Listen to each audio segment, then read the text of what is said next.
YCP నాయకులు మరి 5 సంవత్సరాలు కనబడలేదు మనకు.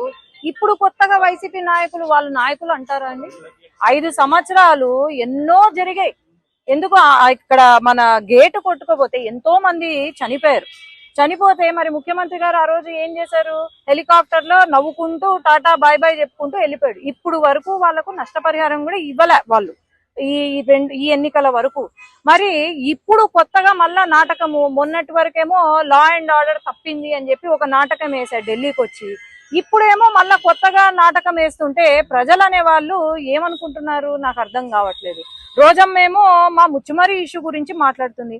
అసలు రోజమ్మను నేను ఒకటే అడుగుతున్నాను, నువ్వు ఎక్కడో చెన్నైలో ఎన్నికలు పాలిటిక్స్ లో జాయిన్ అవ్వాలనుకుంటున్నావు, చెన్నైకి పోయి నువ్వు పాలిటిక్స్ రాజకీయం చెయ్యి, అంతేగాని ముచ్చుమర్రి రాజకీయం మాత్రం నువ్వు చెయ్యొద్దు. ఎవరి అండ చూసుకొని నువ్వు ముచ్చుమర్రి రాజకీయం చేయాలనుకుంటున్నావు?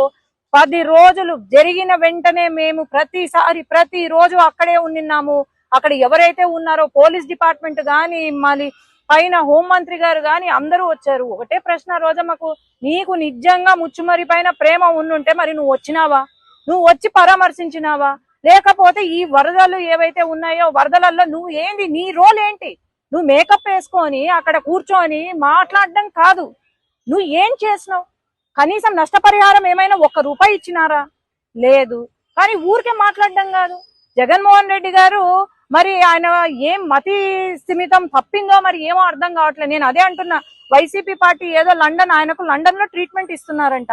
ఆ ట్రీట్మెంట్ ఏదో లండన్ లో, ఆ పార్టీ కూడా లండన్ లో పెడితే బాగుపడతావు నువ్వు కూడా.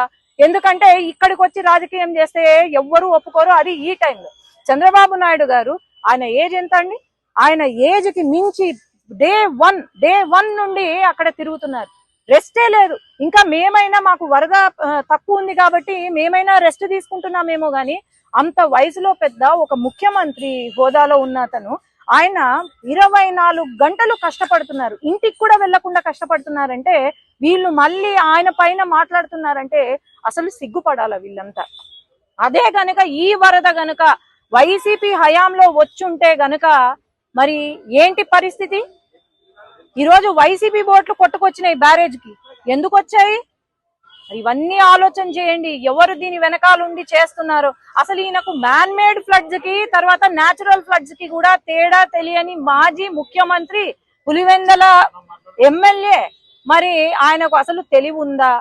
ఏం లేదు. ఎవరో పక్కన పాపం సజ్జల లేనట్టున్నాడు, పక్కన సజ్జల లేరు, లేకపోతే వేరే వాళ్ళు ఎవరు లేనట్టున్నారు, ఎందుకో గ్యాప్ ఇచ్చినట్టున్నారు, ఆయనకి ఇష్టం వచ్చింది మాట్లాడుతున్నారు. దయచేసి తెలుసుకొని మాట్లాడండి, వీలైతే సహాయం చేయండి విజయవాడ ప్రజలకు. మీ వైసీపీ పార్టీ తరపు నుండి సహాయం చేయండి, అంతేగాని చిల్లర మాటలు, చిల్లర వ్యవహారాలు, చిల్లర చేష్టాలు చెయ్యొద్దు.